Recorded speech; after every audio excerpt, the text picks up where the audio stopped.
Welcome to C.S. Lewis Inspired. Today we are pulling back the veil on a war that is not only fought in the unseen spiritual realms, but one that is much closer than you think, tangible, physical, and happening every single day on your plate. This war does not just take place in moments of temptation or in battles against sin. No, the battlefield extends beyond the mind and heart. It infiltrates the body itself.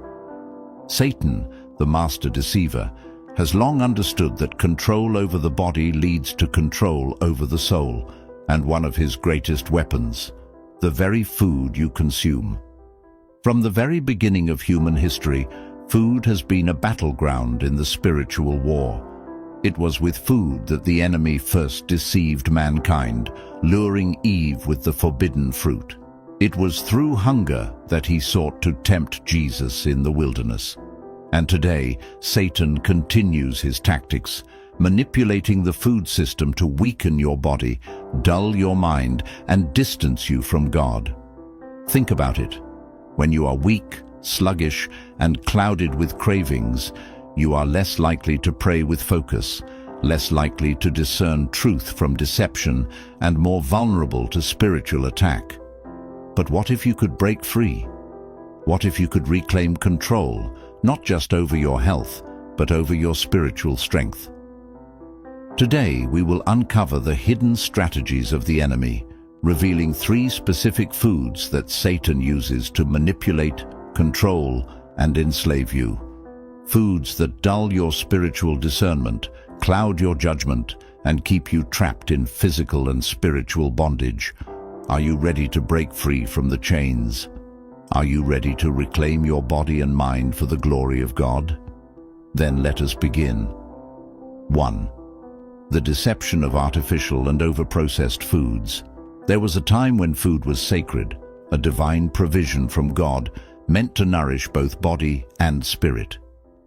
In the Old Testament, God gave the Israelites specific dietary instructions, not to burden them, but to bless them, ensuring their health, vitality, and holiness.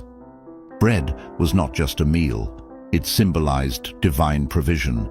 Wine was not just a drink, it was a symbol of joy and communion with the Lord. But today, food has been distorted, corrupted, and counterfeited.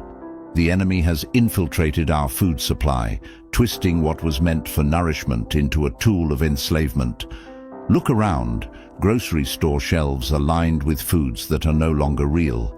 They are artificial, overprocessed, chemically altered substances designed not to sustain life, but to weaken it. Think about the foods most people eat daily. Fast food, processed snacks, artificially flavored drinks. These are not just unhealthy. They are designed to keep you trapped in addiction, craving more, and spiraling into physical and spiritual lethargy. The Bible tells us that our bodies are the temple of the Holy Spirit, 1 Corinthians 6:19. Yet every day, millions of people unknowingly desecrate their temples with foods filled with preservatives, synthetic chemicals, and toxins, substances that God never intended for human consumption. Why do you think anxiety, depression, and brain fog are rampant in today's society? Why do so many people struggle to focus during prayer or feel disconnected from God? The answer lies in what they consume. Satan knows that an exhausted, foggy-minded, and nutritionally deficient believer is easier to manipulate, easier to discourage, and easier to keep spiritually asleep. C.S. Lewis, in the Screwtape Letters, describes how demons work subtly, keeping people distracted with trivial pleasures so they never seek higher, eternal truths. What better way to do this than through food? But there is hope. You can break free from this cycle by returning to God's natural provision. Choose whole, unprocessed foods, the kind that nourish and restore. When you cleanse your body of artificial foods, your mind becomes clearer, your prayers become more fervent, and your connection with God deepens. The question is, will you continue to eat from the devil's table, or will you reclaim the health and clarity that God intended for you? The trap of excessive sugar, the sweet poison of spiritual bondage.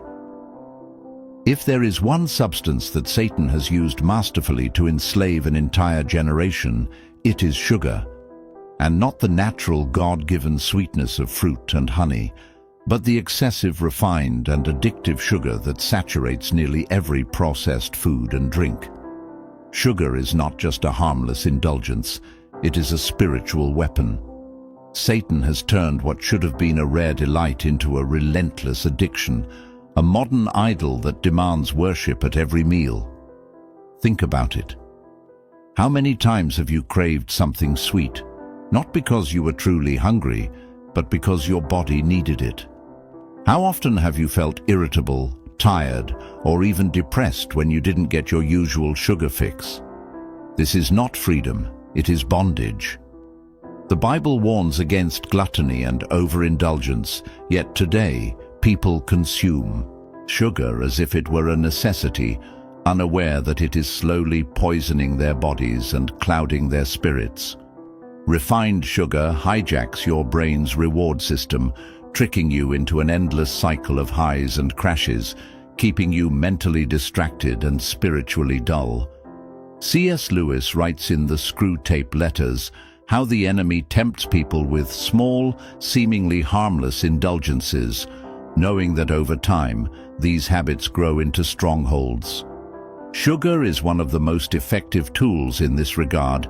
It keeps you exhausted, emotionally unstable, and spiritually disconnected. The Bible warns us in Philippians 3:19 about those whose God is their belly. When you turn to sugar for comfort rather than turning to God, you are unknowingly allowing something else to take his place in your life. But you don't have to remain in this cycle. When you break free from sugar's grip, your mind becomes clearer, your energy stabilizes, and your spiritual discernment sharpens. You will find it easier to pray, easier to resist sin, and easier to hear God's voice. The enemy does not want you to know this truth, but today you have a choice. Will you continue to reach for sugar to satisfy your cravings, or will you seek the true nourishment that only God can provide? 3. The danger of unclean and forbidden foods. From the very beginning, God established clear guidelines for what his people should and should not eat. These laws were not arbitrary. They were given to protect the body, purify the soul, and set his people apart from corruption. Yet today, these boundaries have been blurred, ignored, or outright mocked.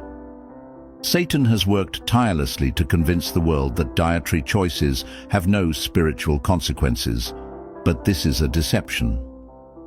Leviticus 11 and Deuteronomy 14 outline the foods that God declared unclean, foods that were never meant for human consumption. Yet these are the very foods that Satan has glorified in modern culture. Foods that were once avoided for their harmful effects are now celebrated, craved, and consumed in excess. Every time you eat what God has forbidden, you are not just making a dietary choice, you are engaging in an act of disobedience. The Bible tells us in 1 Corinthians 3:16 that our bodies are the temple of the Holy Spirit. If you were standing in the presence of God, would you defile his temple with what he has called unclean? The enemy wants to keep you in a state of spiritual dullness, convincing you that these choices don't matter. But the more you consume what God has warned against, the more desensitized you become to his voice. C.S. Lewis describes in the Screwtape Letters how demons work subtly, nudging people toward complacency, convincing them to ignore small warnings until they are completely out of alignment with God's will. But you can choose differently. You can honor God with your body, not out of legalism, but out of love and obedience. The choice is yours. The battle over food is not just a matter of physical health, it is a spiritual war. Every bite you take is either bringing you closer to God or pulling you further away. Today, you must decide, will you continue eating what weakens you, or will you reclaim your body, mind, and spirit for the glory of God?